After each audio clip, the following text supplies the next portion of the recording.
Who are you beyond the roles you play? In this episode, we explore how to rediscover your identity beyond being a wife, a mom, an employee, and more. Let's get into finding you again. As we continue to transition seasons and discuss the importance of quality supplements, I wanted to share a special offer from my favorite supplement company, Seeking Health. You can get 10% off your entire order at Seeking Health by going to the link at my website, natalietysdal.com/favorites. It's a great opportunity to try their high-end quality products and experience the benefits for yourself. Seeking Health offers a wide range of supplements designed to support your body's natural processes. Whether you're looking to optimize your digestion, boost your energy, or improve your mental clarity, they have something for everyone. One of the things I love about Seeking Health is their commitment to quality. Their products are GMO-free, backed by a 60-day money-back guarantee, and formulated with pure, scientifically backed ingredients. My family uses them. Remember, Seeking Health supplements are not intended to diagnose, treat, or cure any diseases. They're designed to support your body's natural healing processes. So if you're ready to take your health to the next level, be sure to check out natalietysdal.com/favorites. Let's embrace prevention, support our well-being, and maximize our body's healing potential.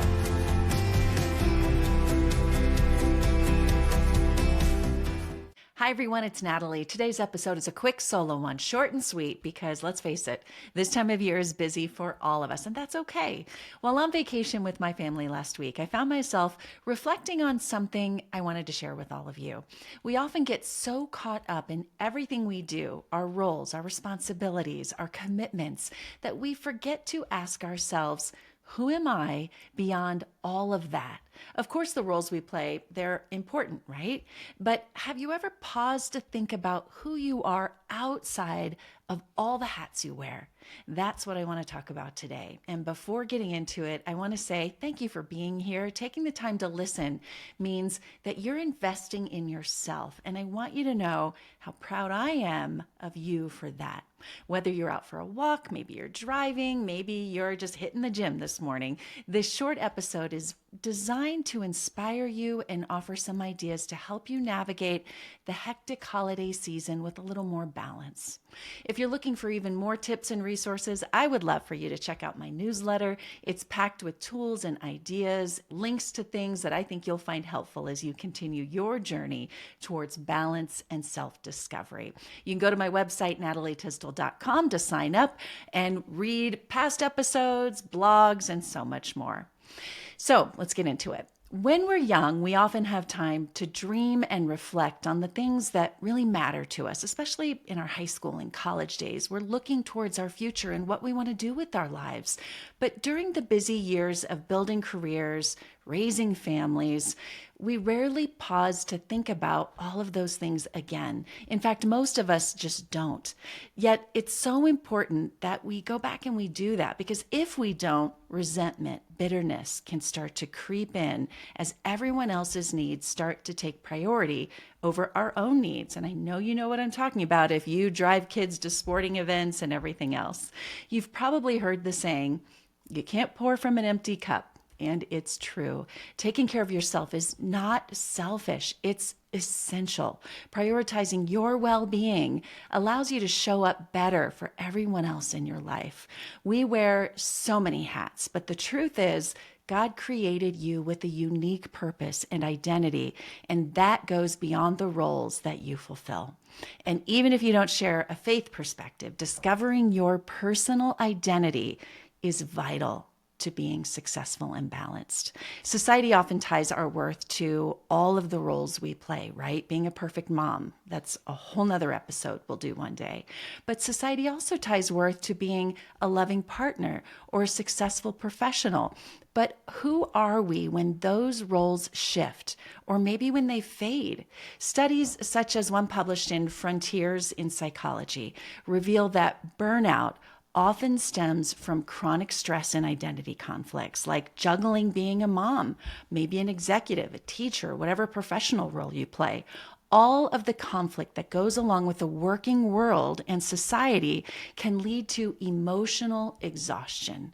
And although you might not define it as emotional exhaustion, when you come home at the end of the day and you just want to put your feet up, have a glass of wine, take a bath, shut the door, scroll on social media mindlessly, that is all a way of escaping because of emotional exhaustion. So, how do we find peace outside of quitting our jobs or saying no to every appointment and commitment? How do we stop being emotionally exhausted? First, let's start by recognizing the subconscious impact of the conflicting roles we play.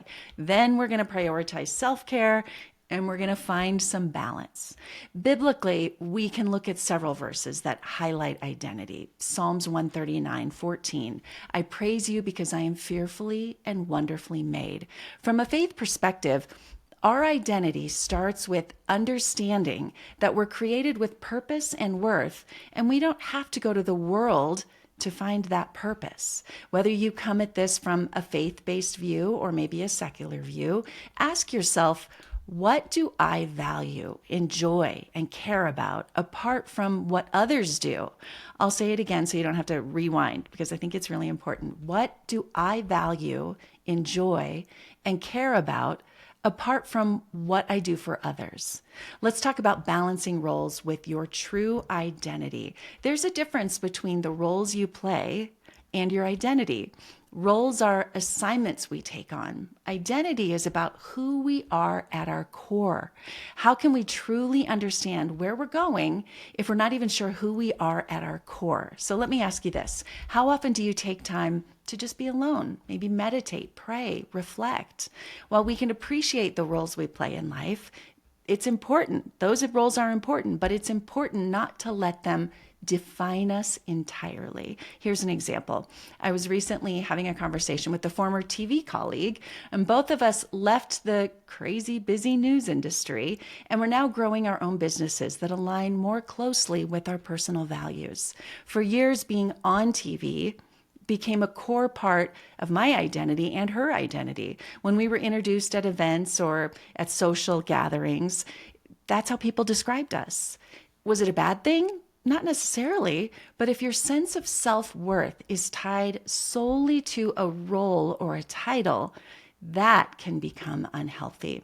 And let me mention, I'm a much happier person not being a TV anchor. Although for years I thought it was important, and I did play an important role, I'm still in the media industry, but my values, the stories I want to tell, the interviews that I want to do are different from those that I was doing when I left. It led to a worldly culture of anxiety in the news business. I've talked about this a lot in past episodes if you want to go back and listen to that. But the sense of self-worth, being caught up in our professions, it's not unique to television or high-profile careers. It happens in a lot of professional spaces. We often cling to these external identities. But the question is that who we really are? And if that goes away, are we happy or are we devastated? Discovering your core values, it's a journey. It's not something that you're going to just sit down and do one day. So let's start by identifying 3 to 5, just 3 to 5 key values that you want your life to embody, independent of those roles and responsibilities that you have in your life. So those things might be qualities like faith, honesty, compassion, creativity. So I would love for you to reflect on how these values align with your actions and choices. Consider the story of Martha and Mary in the Bible. They had to navigate the balance between taking action and being fully present in the moment. Martha focused on serving and hospitality. How many of us are doing that right now with the holidays and decorating, shopping, and cooking? She becomes anxious and overwhelmed, while Mary chooses to sit at Jesus' feet, prioritizing his teaching. Jesus reminds Martha that Mary has chosen what's better, aligning her actions with her core value of spiritual growth and connection. The point here is that defining and really knowing and embracing your core values will make you feel whole and balanced. So what's unique to you that you can celebrate and share? Maybe you need to go back and discover these things using something like a personality tool, like if you've ever done in the past, many of us did this in college, Strengths Finder or Enneagram. But know God has created you uniquely. You don't have to recreate yourself. And I encourage you to spend some time reflecting, journaling, reading, praying. I know that carving out that time, it's hard when we're busy people. I struggle with this in the hustle culture we live in every single day. But consider these questions. What brings me joy? What do I want to do more of in life? Then maybe try something new, join a local class, take up a hobby, maybe explore something creative. And lastly, I hope that you can surround yourself with supportive people. Find a small group, maybe a Bible study, maybe it's an exercise group, whatever it is, find a group that encourages personal growth and will be there for your journey. One of the best things to happen to me in the last few years was a couple of ladies from my neighborhood who got together for a Bible study. And from that larger group, we just kind of happened to find this smaller group of just three of us. We lead different lives, we have different jobs, we're at different stages of family life, but we're real and we're honest with each other. We found a no judgment zone that's encouraging and uplifting, and maybe it is because we're at different stages of our lives. We text scripture, we text troubles to each other, and those things make a big difference. So are there people that you could form a partnership with like this? It might be out of your comfort zone, but maybe start with a coffee. See how that relationship can grow.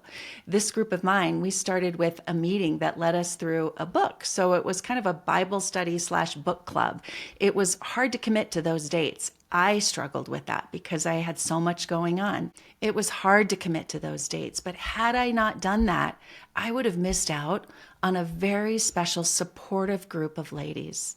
So recapping today, your identity isn't tied to all of your roles. It's found in who you are as a person. Start journaling, or at least setting aside time to think about your identity, and start something that gives you joy. Not your kids, not your husband, although I know that they give you joy, of course, but what else gives you joy personally outside of those primary identities that you have? And if you don't know, try something new this week. Commit to a new class or a new hobby. I would love to hear your stories. Email me, find me on Instagram, leave me a comment there. And thank you again for being here. I'm praying for you and for your joy. Thank you for joining the Natalie Tysdal podcast. You can follow along on Instagram and at natalietysdal.com. Subscribe to the show to catch every new episode and leave a review so I can continue to bring you fresh content. See you next week.